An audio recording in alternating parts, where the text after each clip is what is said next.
Bonjour chers amis téléspectateurs de Kewoulo TV. Nous avons le plaisir aujourd'hui de recevoir sur notre plateau un spécialiste de la médecine mais aussi de l'urgence médicale. Nous avons aujourd'hui le docteur Adama Bafay. Adama Bafay est un médecin réanimateur sénégalais établi en France. Bonjour docteur. Bonjour monsieur.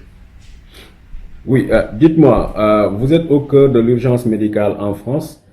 Quelle est la situation aujourd'hui avec le Covid-19 dans votre département? Dans mon département, je suis dans la Haute-Garonne. Le Covid, depuis le début du confinement, on a une diminution notable des entrées en réanimation. Je peux dire que ça fait à peu près plus de 2 semaines qu'on n'a pas eu d'entrée directe de malades en réanimation. On a encore des malades Covid, plus en réanimation, qui sont encore sous respirateur. D'autres sont déjà extubés, sont déjà sortis. Il doit nous en rester entre 8 et 9 malades encore hospitalisés sous respirateur en réanimation.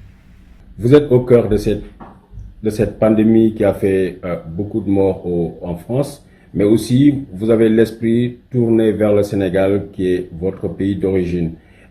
Aujourd'hui, que pensez-vous de la riposte mise en place dans le système de la santé pour venir à bout de cette maladie au Sénégal? C'est un peu difficile, je ne suis pas sur place, donc c'est un peu compliqué d'avoir toutes les informations. Les seules informations que j'ai par l'intermédiaire des réseaux sociaux, des journaux que je suis sur le Sénégal, me font croire que j'ai l'impression que cette riposte est plus basée sur les volets économiques et sur les volets sociaux.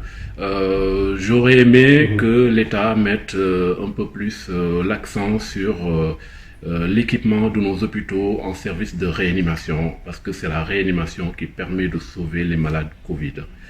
Quand un malade est grave, il doit avoir une structure de réanimation bien équipée, avec un personnel bien formé pour pouvoir sauver ces malades graves. Si on n'a pas ces structures-là, à Dakar et surtout dans les régions, ça sera difficile de sauver certainement malades graves.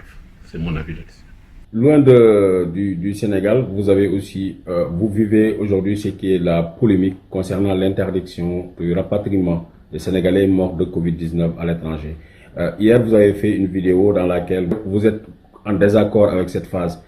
Quels sont, selon vous, qu'est-ce qui motive cette décision sénégalaise? Je me le demande, qu'est-ce qui motive cette décision, d'autant plus qu'il n'y a pas d'explication rationnelle, médicale, scientifique, qui pourrait expliquer le refus du gouvernement sénégalais de faire rapatrier ces citoyens qui sont décédés à l'étranger. J'ai entendu dire, c'était ça l'objet de ma vidéo la dernière fois, par un ministre de la République. C'est quand même assez sérieux, à la télé, dire que c'est l'OMS qui aurait préconisé cela. Et ça, c'est faux. C'est faux parce que l'OMS n'a jamais dit ça. J'ai des documents qui le prouvent. L'OMS a même demandé sur la dernière directive du 22 mars, qu'on assouplisse un peu les conditions de préparation des corps décédés de Covid. On peut même permettre à la famille d'assister à la mise en bière, on peut même permettre à la famille d'assister à la toilette s'ils le veulent. Et les conditions de protection pour la toilette ont été draconiennement réduites. Donc je ne comprends pas, et je me demande si ce ministère a été probablement conseillé par des médecins. Pour l'instant, on ne les entend pas trop, ces médecins qui ont conseillé ces ministres par rapport à cette décision-là. On aurait bien aimé pouvoir en discuter de manière scientifique, sur des données cliniques, sur des données publiées, sur des avis d'experts qui nous disent exactement sur quel point ils se sont basés pour proposer une telle décision, que je trouve particulièrement injuste. Je rappelle que c'est le ministre de la Justice qui a fait cette affirmation. Est-ce qu'il appartenait au ministre de la Justice de discuter d'une question qui relèverait du ministère de la Santé? Normalement non, mais j'ai l'impression que le Covid a été un peu politisé au Sénégal. Tout le monde parle dans tous les sens, ça va dans tous les sens, c'est un peu n'importe quoi. Les personnes autorisées qui devraient pouvoir s'exprimer sur ce domaine, on les entend pas. On devrait peut-être établir les choses. C'est une maladie, ça relève des structures médicales, c'est aux médecins, c'est aux spécialistes d'en parler. Et qu'on arrête un peu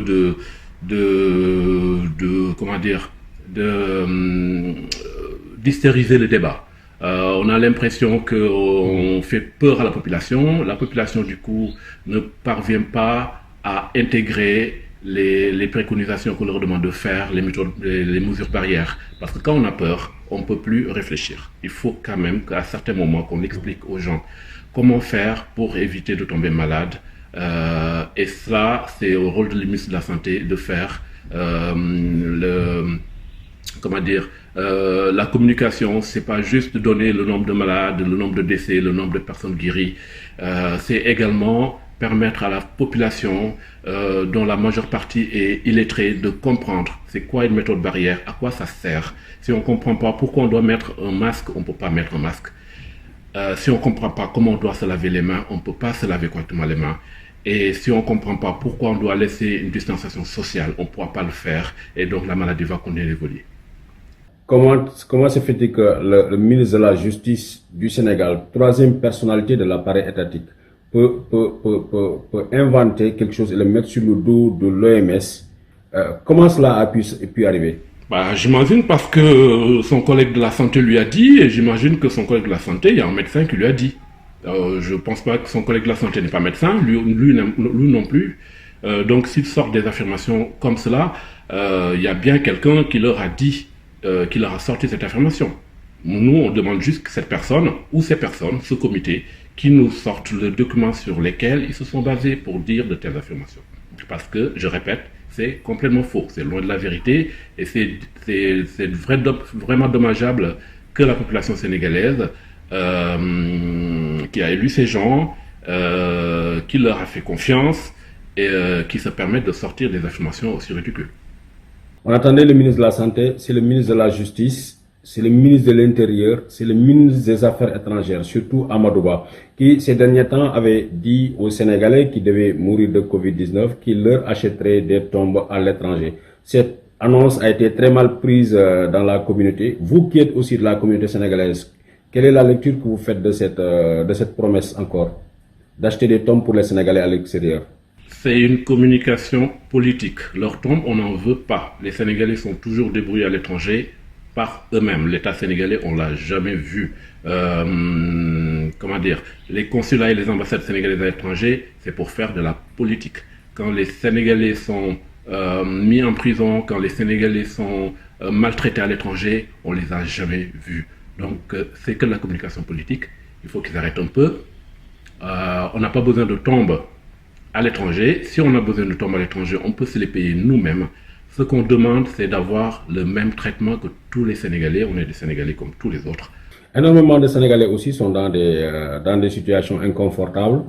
Manque de papier, manque d'emploi. Ça avait poussé le gouvernement sénégalais à mettre une enveloppe de presque 12 milliards 500 à la disposition des Sénégalais. De notre côté, vous dénonciez en quelque sorte le manque de matériel pour le professionnel de la santé.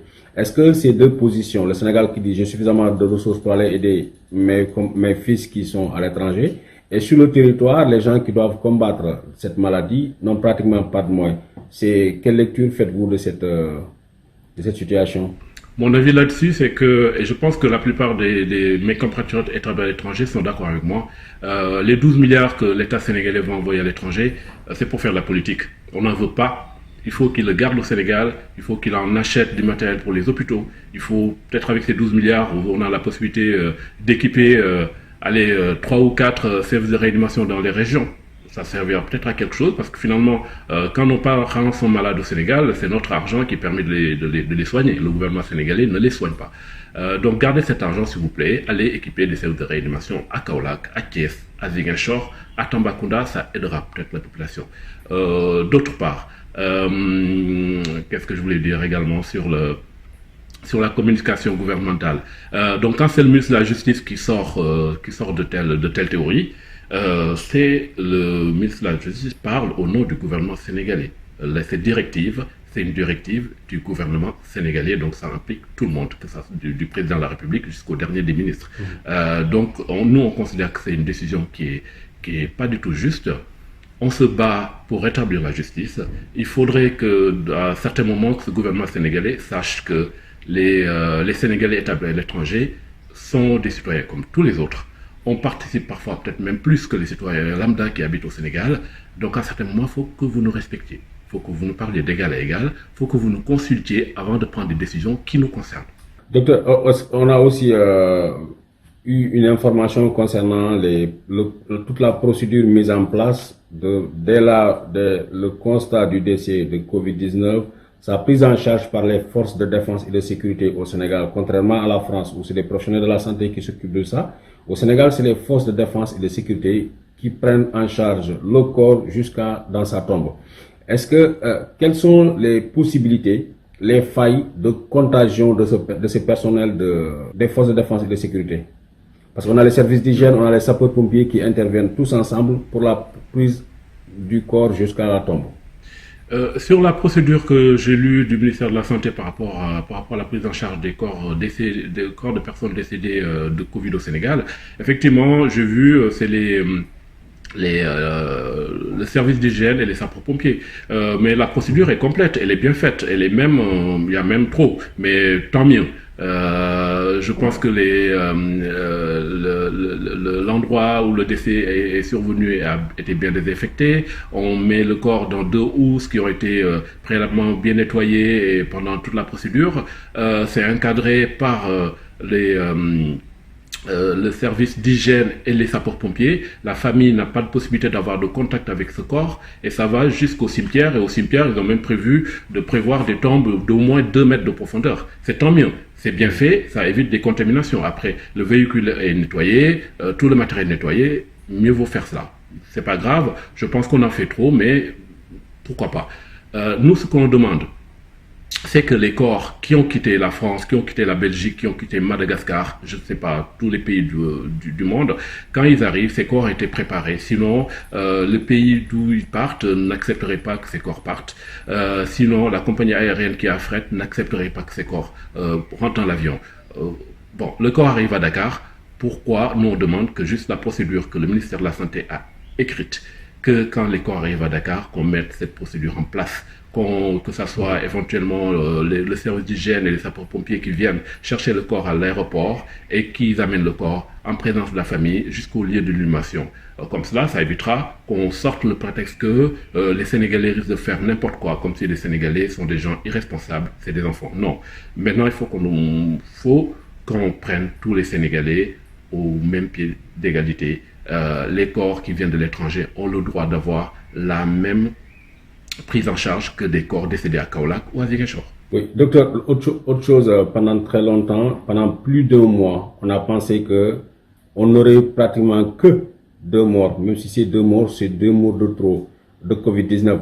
En 72 heures, on a eu pratiquement 4 morts de plus, ce qui nous fait aujourd'hui un total de 6 morts au Sénégal. Qu'est-ce qui n'a pas marché selon vous? Parce qu'aujourd'hui, on n'est plus dans le cas de contaminés par des étrangers, des Mouloumou qui viendraient par l'aéroport. Aujourd'hui, on est dans un Sénégal clos et fermé. Je sais pas, j'ai pas le détail des décès, donc ça m'est difficile de pouvoir donner un avis là-dessus. Tout ce que j'ai dit, et j'ai dit en préambule, le Covid, c'est la réanimation qui permet de diminuer la mortalité. C'est pas une pathologie de maladie infectieuse simple. Quand on a un Covid qui est simple, on peut être en médecine, on peut ne même pas être hospitalisé. En France, actuellement, les personnes qui ont le Covid, qui n'ont pas des signes qui nécessitent une hospitalisation, ne vont pas à l'hôpital. À mon avis, c'est que ça surcharge plutôt de mettre des personnes qui ne sont pas malades. Il faut garder l'hôpital pour les gens qui ont nécessité d'avoir une surveillance médicale. Les autres, s'ils sont positifs, si vous les avez testés positifs, mettez-les à l'hôtel, confinez-les à l'hôtel, ils n'ont pas besoin d'aller à l'hôpital. C'est mon avis. Et il faut équiper des services de réanimation, de matériel qui permettent de sauver ces malades. Ils ont besoin d'être intubés, ils ont besoin de respirateurs, ils ont besoin de machines de dialyse parfois, ils ont besoin de machines d'assistance hémodynamique. Tout cela, ça nécessite du matériel, ça nécessite de la formation également de personnel. Et si on a des cas graves à Ziguinchor ou à Tambacounda, il n'y a pas de réanimation. Malheureusement, ils vont mourir s'ils ne sont pas amenés à Dakar, par exemple. Mais pour combattre le Covid, quand il y aura beaucoup de Covid dans toutes les régions, on ne pourra pas amener tous les malades à Dakar. Donc, mettez de l'argent pour aller équiper des services de réanimation dans les régions. on en aura besoin après le Covid, parce qu'après le Covid, il y a également d'autres pathologies qui sont là. On a des accidents de la circulation, on a des AVC, on a des palus graves. Tout cela nécessite de la réanimation. Et donc, au lieu d'acheter du riz, acheter du matériel médical et former des médecins à faire de la réanimation. Merci. Je rappelais que nous avions comme invité le docteur Adama Bafay. Docteur, je vous en prie. remercie. Merci de m'avoir permis de m'exprimer sur ce sujet. Au plaisir de vous entendre nouveau.